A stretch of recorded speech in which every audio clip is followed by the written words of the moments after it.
how would I say, a big focus point going into the 2022 NHL draft. Owen Power and Nico Hischier and previous picks have kind of fallen into the same realm of just being players who were really solid NHL players and they project to be really solid NHL players, but they weren't necessarily game-breaking stars like Connor McDavid or Austin Matthews. For Shane Wright, this is a different story. Shane Wright is 17 years old, is currently the captain of the Kingston Frontenacs, his team, at only 17 years old. And in his first season in the OHL, he put up 39 goals and 27 assists in 58 games. It's clear this kid has some really talent, has some really good potential, and he's definitely a true or potential game-breaking star in the NHL down the line.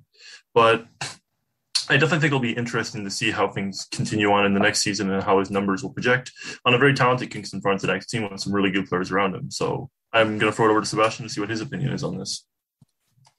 Yeah, Shane Wright's a really special player. Like the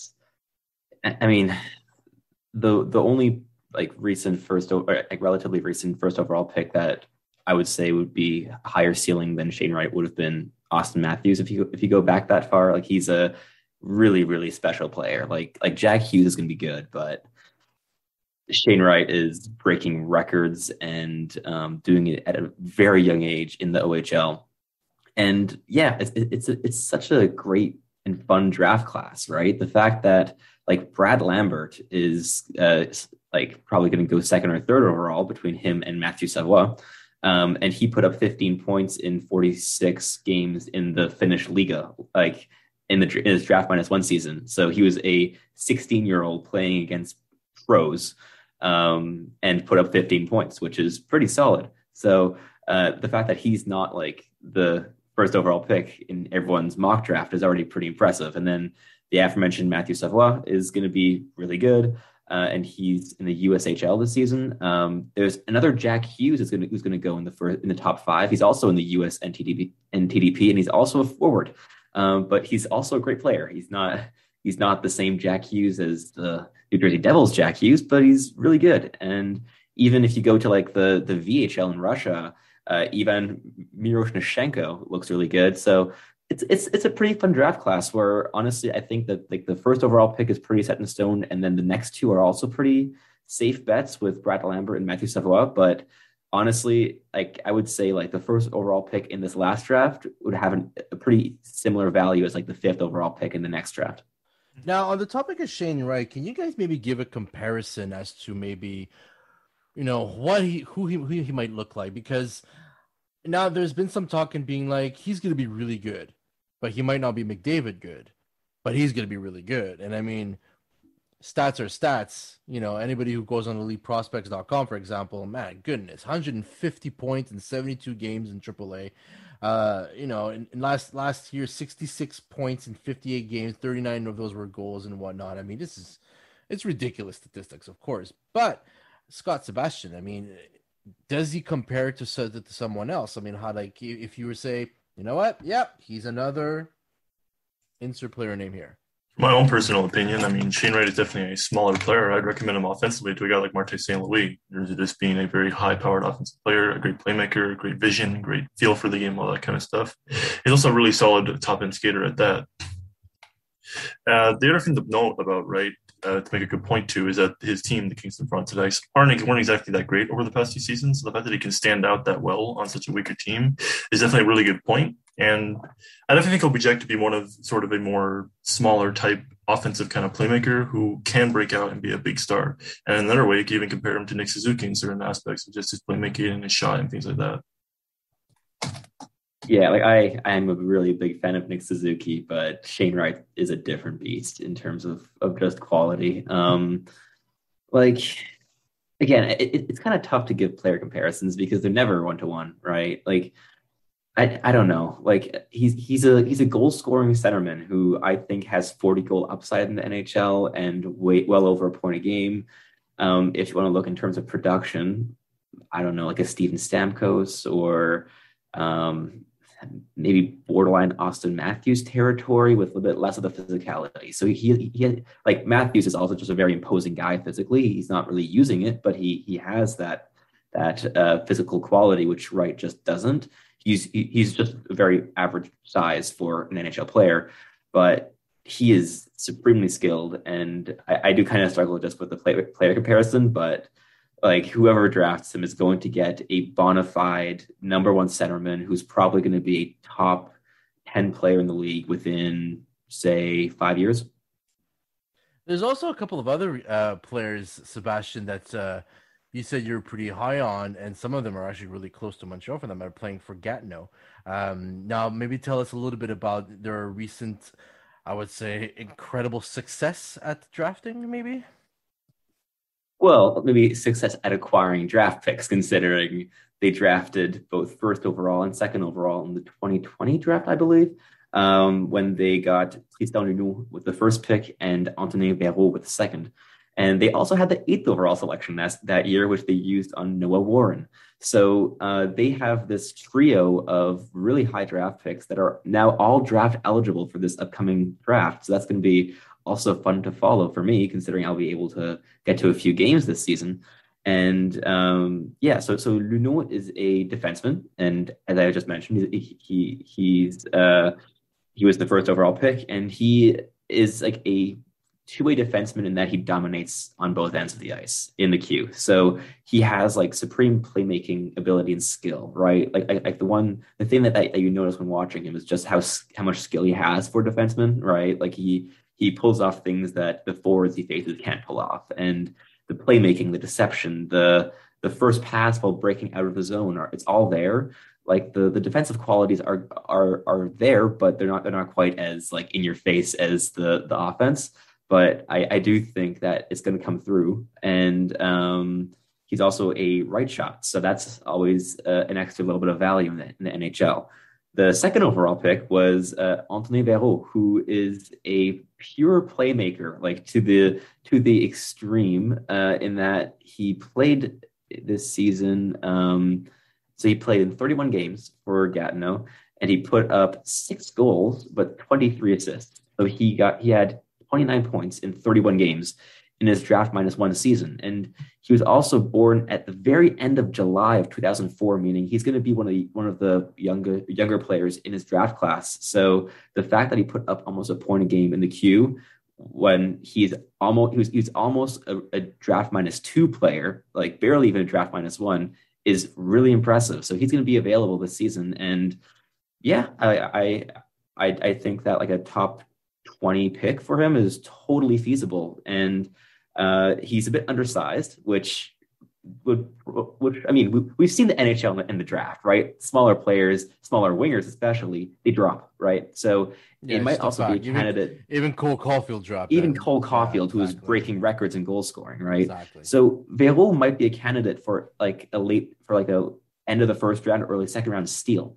So he's definitely a player I'm going to follow a lot. And the third of this group, who was drafted 8th overall that year, Noah Warren, is kind of the opposite of Verrou, in that Verrou is 5'8" and a winger, and Noah Warren is 6'5" and a defenseman. So he's like an absolute like physical monster. So like it really looks like men against boys. When he's on the ice, he's not a big offensive producer. At least he wasn't this season.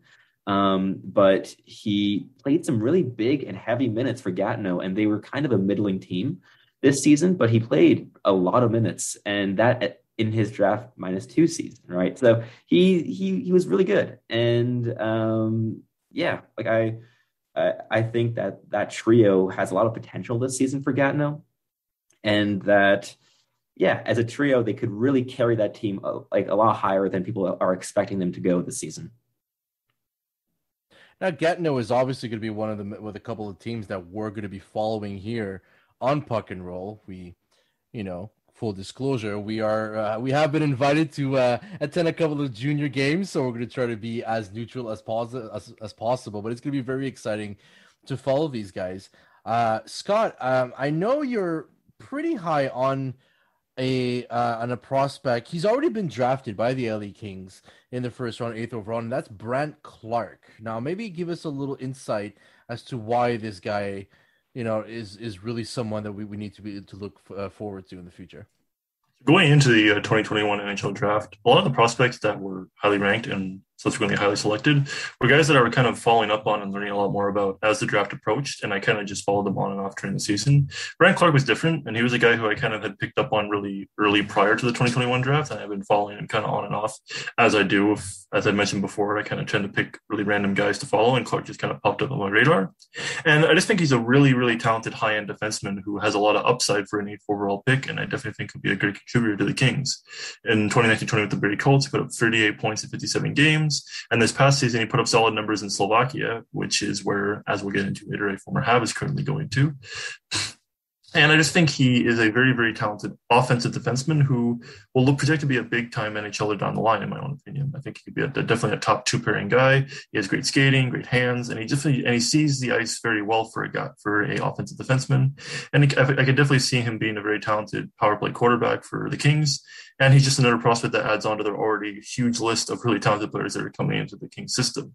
What will that mean for Philip Deneau down the line? That remains to be seen. But regardless, I definitely think that Clark is just another great addition to the Kings' already young rebuilding core.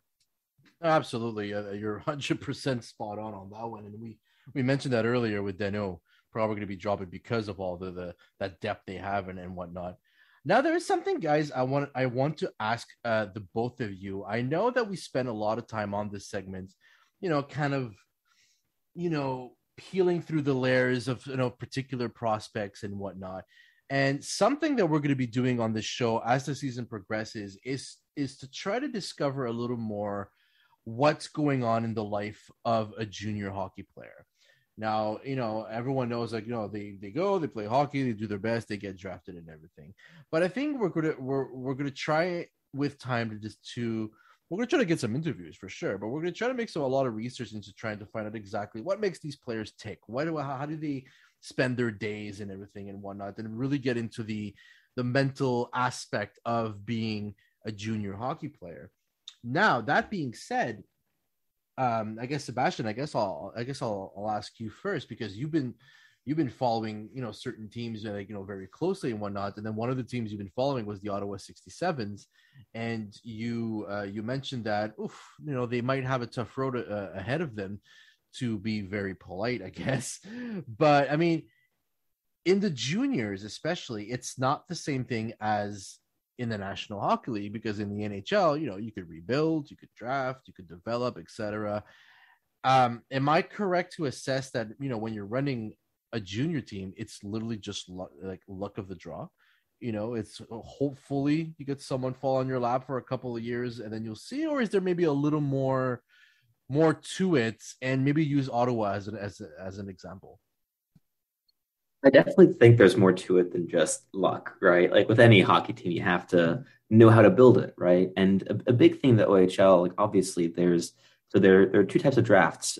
So there is just the regular OHL draft, and then there's also the import draft. So you get also European players to come over. So part of it is also just building a organization that is internationally respected, so that the players that you draft internationally, you actually get them to commit to your team, because who you draft doesn't necessarily end up being someone that you keep. And the same can be said with just the OHL draft, right?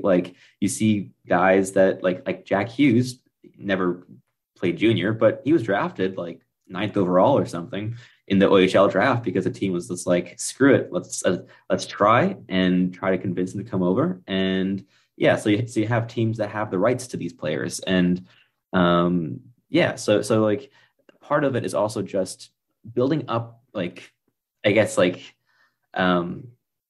sense of just respect throughout internationally for your team to get those players. But apart from that, it's also about being very aware of just the cycle of what junior hockey is, right? And the 67s are the best example of this, where prior to the pandemic, they were the most dominant team in Canadian junior hockey, with Marco Rossi, Jack Quinn, right? These really just dominant players who both went in the top, I think they both went top 10. I think Marco Rossi went 9th or 10th or something. So yeah, he had basically 2 top 10 picks on one team. And now, especially with the pandemic, even the players that are a year younger that could still stick around for another year, because the OHL didn't play last year, Ottawa fans are now going, or 67's fans are going from having the most dominant team to a team full of question marks, where they're the forward with the most, I guess, like with like the most experience and who is probably going to be the number one forward on the team is Jack Beck, who was a 6th round draft pick for the Calgary Flames